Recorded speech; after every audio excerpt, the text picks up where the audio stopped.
Beberapa ratus meter setelah suara itu pertama kali terdengar jelas, mataku menangkap sesuatu di pinggir jalan. Awalnya cuma bayangan gelap yang berdiri diam di bawah lampu jalan yang redup. Aku mengerjap beberapa kali, memastikan itu bukan ilusi karena lelah. Tapi semakin dekat mobilku melaju, bayangan itu semakin jelas bentuknya. Seorang perempuan berdiri sendirian. Dia berdiri sedikit membungkuk tepat di tepi aspal, seolah sengaja menjaga jarak dari jalan utama. Rambutnya panjang, hitam, terurai menutupi sebagian wajahnya. Pakaiannya terlihat lusuh, seperti baju lama yang warnanya sudah pudar. Entah putih atau abu-abu, sulit dibedakan dalam cahaya lampu jalan yang kekuningan. Wajahnya tidak bisa kulihat dengan jelas, tertutup bayangan rambut dan gelap malam. Dan saat jarak kami semakin dekat, aku tahu satu hal dengan pasti. Dia sedang menangis. Tangisannya bukan teriakan minta tolong, bukan juga jeritan panik. Tangisan itu pelan, teratur, seperti orang yang sudah terlalu lama menangis sampai tidak punya tenaga untuk bersuara keras, dan yang membuat darahku terasa dingin. Suara itu sama persis dengan tangisan yang sejak tadi terdengar di telingaku. Tidak ada bedanya, seolah-olah suara itu memang berasal dari dirinya. Sejak awal, tanganku yang memegang setir mulai gemetar tanpa bisa kutahan. Aku sadar, napasku jadi lebih pendek. Dadaku naik turun lebih cepat. Otakku bekerja keras, menimbang sesuatu yang sebenarnya sederhana, tapi terasa sangat berat saat itu. Berhenti atau lanjut? Kalau aku berhenti, mungkin dia memang butuh bantuan. Bisa jadi motornya mogok, atau dia kelelahan, atau ada sesuatu yang buruk terjadi padanya. Tapi di sisi lain, ada perasaan kuat yang menolak ide itu. Perasaan yang bilang, apapun yang berdiri di pinggir jalan ini tidak sesederhana kelihatannya. Cerita-cerita tentang Pantura langsung muncul di kepalaku, satu persatu, tanpa permisi. Cerita yang dulu sering kudengar sambil tertawa, sekarang terasa seperti peringatan keras. Kalau dengar suara nangis di KM 37, jangan berhenti, jangan nengok, jangan buka kaca. Dulu aku menganggap itu cuma bumbu cerita agar terdengar seram. Tapi sekarang kalimat itu terdengar jelas di kepalaku, seolah diucapkan tepat di telingaku. Aku menelan ludah, kakiku terasa kaku di pedal gas. Tapi aku memaksa diri untuk tetap menekannya. Mobil terus melaju. Aku tidak berhenti. Aku tidak memperlambat laju mobil, meski seluruh tubuhku ingin menginjak rem.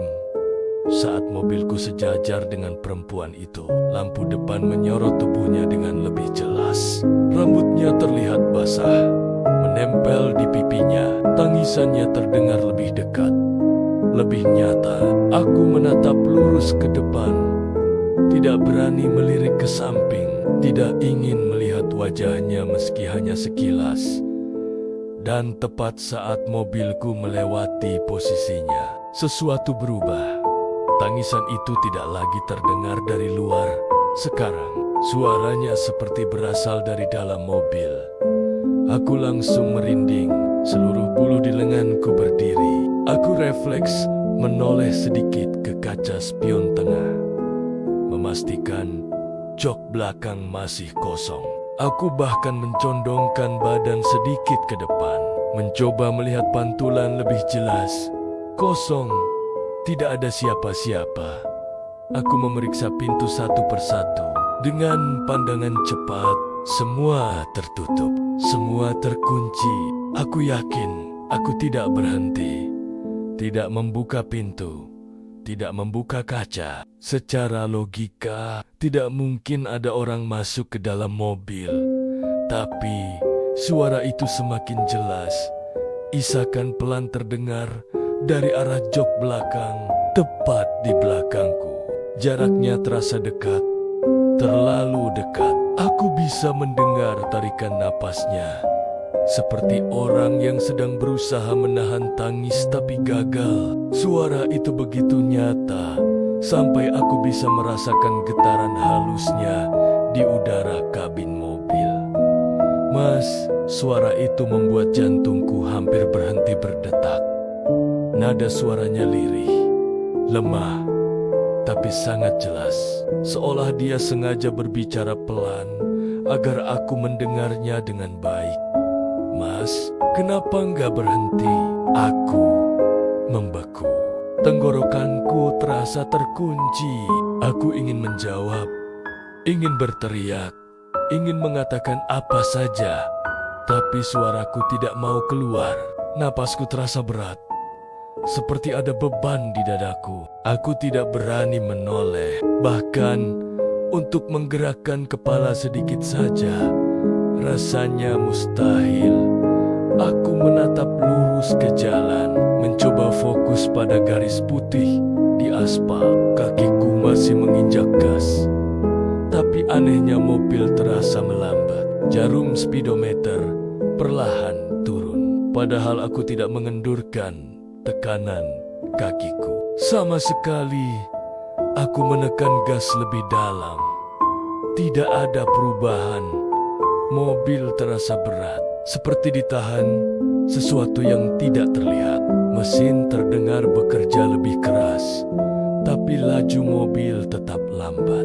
Aku mulai panik. Tanganku mencengkeram setir, sampai buku-buku jariku terasa nyeri. Suara isakan itu semakin dekat. Aku bisa merasakan seolah ada hembusan napas dingin di belakang leherku. Air liurku terasa kental dan aku menelan ludah dengan susah payah. Mas, dingin. Suara itu terdengar lagi. Lebih pelan, lebih dekat. Aku hampir bisa merasakan kehadirannya di belakangku. Meski mataku tidak melihat apa-apa. Dan tiba-tiba lampu mobil mati. Semua, lampu depan, lampu dashboard, lampu indikator, gelap total. Dalam sepersekian detik, dunia seakan lenyap. Yang tersisa hanya gelap dan suara tangisan yang kini terdengar sangat dekat, seolah berasal tepat di samping telingaku. Aku refleks mengerem sedikit karena panik, lalu langsung melepaskannya lagi karena takut berhenti total. Di tengah kegelapan itu, lampu menyala kembali.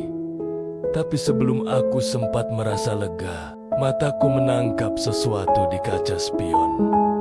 Ada wajah di sana. Wajah perempuan itu, dia duduk di jok belakang, tepat di tengah, seolah-olah sudah duduk di sana sejak lama. Rambutnya yang panjang menutupi sebagian wajah, tapi aku bisa melihat matanya. Hitam, bukan gelap karena bayangan, tapi benar-benar hitam, tanpa putih mata. Bibirnya melengkung membentuk senyum tipis, tapi dari sudut matanya mengalir air. Mata yang terus menetes. Dia tersenyum sambil menangis. Pandangan kami bertemu di kaca spion. Aku tidak tahu berapa lama aku menatapnya. Bisa jadi cuma 1 detik, tapi rasanya seperti sangat lama. Dalam tatapan itu, aku merasakan sesuatu yang sulit dijelaskan. Bukan cuma takut, tapi juga rasa dingin yang menusuk sampai ke tulang. Seperti seluruh kehangatan tubuhku sedang disedot perlahan. Aku menjerit tanpa suara. Mulutku terbuka, tapi tidak ada kata yang keluar. Tanganku gemetar hebat. Setir hampir terlepas dari genggamanku.